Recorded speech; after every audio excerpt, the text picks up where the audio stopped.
இதெல்லாம் வந்து ரசூலோட உயிர்காத்த பங்களிப்புகள். அப்படி எடுத்து புரிஞ்சுக்கொள்கிறோம். ரைட், இது கேட்டால் பக்தி என்றது சஹாபாக்களோட பக்தி வரைக்காமல் எங்களுக்கு வேறு யாரோட நம்ம பக்தி வைக்கிறது? சஹாபாக்களோட எங்களுக்கு பக்தி தான், உயர் பக்தி தான். கொள்கையை சொல்லிடணும் தெளிவாக, ரைட்டா? அது இப்ராஹிம் அலைஹிஸ்ஸலாம் சொல்கிற மாதிரி கொள்கையை தெளிவாக சொல்லிடுறோம். சஹாபாக்கள் விஷயத்தில் நாங்கள் பக்தியுடையவர்கள் தான், அதீத பக்தியுடையவர்கள். சஹாபாக்களோட விஷயத்தில் அதீத பக்தியுடையவர்கள். பக்தியை நீங்கள் குறை சொல்கிறாங்கன்னா இமாம் ஷாஃபி சொன்ன மாதிரி இன்கான என்னது ஹுப்பு, அதாவது இன்கான ஹுப்பு ஆலி முஹம்மது ரஃப்தன் ஃபல் யஷ்ஹதி சக்கலானி அன்னி ராஃபிதியுன். ரசூலாவோட குடும்பத்தை விரும்புவதுதான் ஷியா கொள்கைண்டா மனித ஜின் வர்க்கத்தார்கள் சாட்சியாக இருக்கட்டும், நான் ஒரு ஷியா தாண்டு. ரசூலாவுடைய குடும்பத்தை விரும்புறது தான் ஷியா கொள்கை. அப்படி அதை நீங்கள் விமர்சிக்கிறீங்கடா, மனித ஜின் வர்க்கத்தார்கள் சாட்சியாக இருக்கட்டும், நான் ஒரு ஷியாக்கார் தான், நான் ராஃபிதி தான் என்று சாட்சியாக இருக்கட்டும். குர்ஆன் ஹதீஸை பின்பற்றுவது தான் வஹாபி கொள்கை ஆய்ந்தா முழு உலகமும் சாட்சி ஆய்ந்து கொள்ளட்டும், நான் ஒரு வஹாபி என்று தெளிவாக சொல்லித்தான் செஞ்சிடணும், பிரிஞ்சிடணும். அதை டிஃபென்ஸ் பண்ணி அது இல்லைன்னு சொல்ல போக வேண்டிய அவசியம் இல்லை. சஹாபாக்கள் மீது பக்தி என்றதுக்கு தான் உங்களுக்கு இந்த விமர்சனமாக இருந்தால் நாங்கள் பக்தி தான், சந்தேகமே இல்லை. நாங்கள் அந்த சஹாபாக்களோடு தான் சிராத் அல்லதீன அன்அம்த அலைஹிம்ல முதலாவது சஹாபாக்கள் தான், அது சந்தேகம். முஹம்மது ரசூலுல்லாஹ் வல்லதீன மஅஹு அஷித்தா, அதில் முதலாவது சஹாபாக்கள் தான், அதில் எங்களுக்கு எந்த சந்தேகமும் இல்லை. அதுக்காக நீங்கள் பக்தி, நீங்கள் சாட்சியாக இருந்துவோங்க மறுமை நாளில் நாங்கள் அந்த நபித்தோழரோட பக்தியாக இருந்தோம், நீங்கள் சாட்சியாக இருங்க, நீங்கள் ஷஹது, நீங்கள் சாட்சியாயிருங்க. நாங்கள் பக்தியாளர்களாக இருந்தோம், சஹாபாக்களை தலைக்கு மேலே என்ன செஞ்சோம் வச்சோம், நாங்கள் ரசூல் ஸல்லல்லாஹு அலைஹி சஹாபாக்களோட விஷயத்தில் என்ன உயிருக்கு உயிராக இருந்தோம்.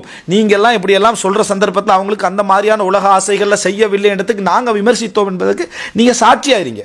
எழுதுங்க, எங்களோட பேர்கள் எல்லாம் சொல்லி, எங்களோட பட்டியெல்லாம் சொல்லி, இவர்கள்லாம் சஹாபாக்கள் மீது அதீத பக்தியுடையவர்களாக இருந்தாங்க. நீங்கள் நீதியாளர்கிட்ட பேர் வைங்க, என்னம் பேர் வச்சுக்கோங்க, ஆனால் எங்களுக்கு இந்த பக்தி எழுதுங்க என்று சொல்லுங்க. இதுக்கு வந்து நாங்கள் அப்படி நடுநிலை அணிக்கிறோம், நடுநிலை இதுதான் என்றது அவங்க சொல்லாட்டி குர்ஆன் சொன்னால் எங்களுக்கு சொல்லுது. ஆனால் இந்த வசனத்தை நம்ம அழுத்தமாக என்ன செஞ்சிடணும், நம்ம சொல்லிடணும். இது என்னடா இவர் பெரிய மகான் மாதிரி காட்டுறதுக்கு நடுநிலை இல்லை, அப்படி இல்லை இப்படி. சஹாபாக்கள் மீது நாங்கள் பக்தி உடையவர்கள், இறுதி வரைக்கும் பக்தியோடு நம்ம இருந்தோம், அதில் தான் நம்ம மரணிச்சு. அலா ஹுப்பி சஹாபா, சஹாபாக்களுடைய அது அவ இடையில சொல்லிக்கிறோம், நாங்களும் நேசிக்கிறோம், அந்த நேசத்தை நாங்கள் சொல்லலை. நீங்கள் எங்களுக்கு ஒரு நேசத்தை சொல்கிறீங்களே, என்ன பக்தி மிக்க நேசம்னு சொல்லி, அளவு கடந்த நேசம், அந்த அளவு கடந்த நேசம்னு சொல்லுங்க. அந்த அளவு கடந்த நேசத்தை இன்னும் சொல்ல போனால் சஹாபாக்களை விரும்புவது நாங்கள் நபியை விரும்புவதோட மிக பிரதான பகுதி என்று சொல்கிறோம். நபியை விரும்புவதுடைய மிக பிரதானமான பகுதியில் உண்டு சஹாபாக்கள் அப்படின்னு சொல்கிறோம். இதை அழுத்தமாக சொல்கிறதுக்கு கடமைப்பட்டிருக்கிறோம் என்பதை நம்ம புரிந்து கொள்ள வேண்டும். ஏனென்றால் இது மிக முக்கியமான ஒரு பகுதி. இந்த அப்பாஸ் ரலியல்லாஹு அன்ஹு விஷயத்தில் வந்து சொல்லப்போனால் அப்பாஸ் ரலியல்லாஹு அன்ஹு அவர்களுடைய பெருமதியை வந்து ஒரு சும்மா ஒரு பேருக்கு பெருமதியாக சொல்லிட்டு போகிறாங்களே தவிர, அப்பாஸ் ரலியல்லாஹு அன்ஹு எவ்வளோ பெரிய அச்சாணி. அபூ லஹபுக்கு அல்லாஹு தஆலா கண்டிச்சு வசனம் இறக்குறான்.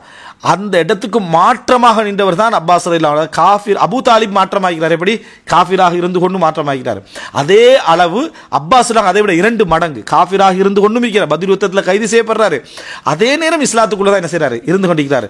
அதனால தான் அவருடைய மகன் என்ன செய்யறாரு, அப்பாஸ் ரலியல்லாஹு அன்ஹு அப்துல்லா இப்னு அப்பாஸ் பெரிய ஒரு இடத்துக்கு வரக்கூடிய செய்தியை பார்க்கிறோம். இதெல்லாம் நம்ம புரிந்து கொள்ள வேண்டிய விஷயம்.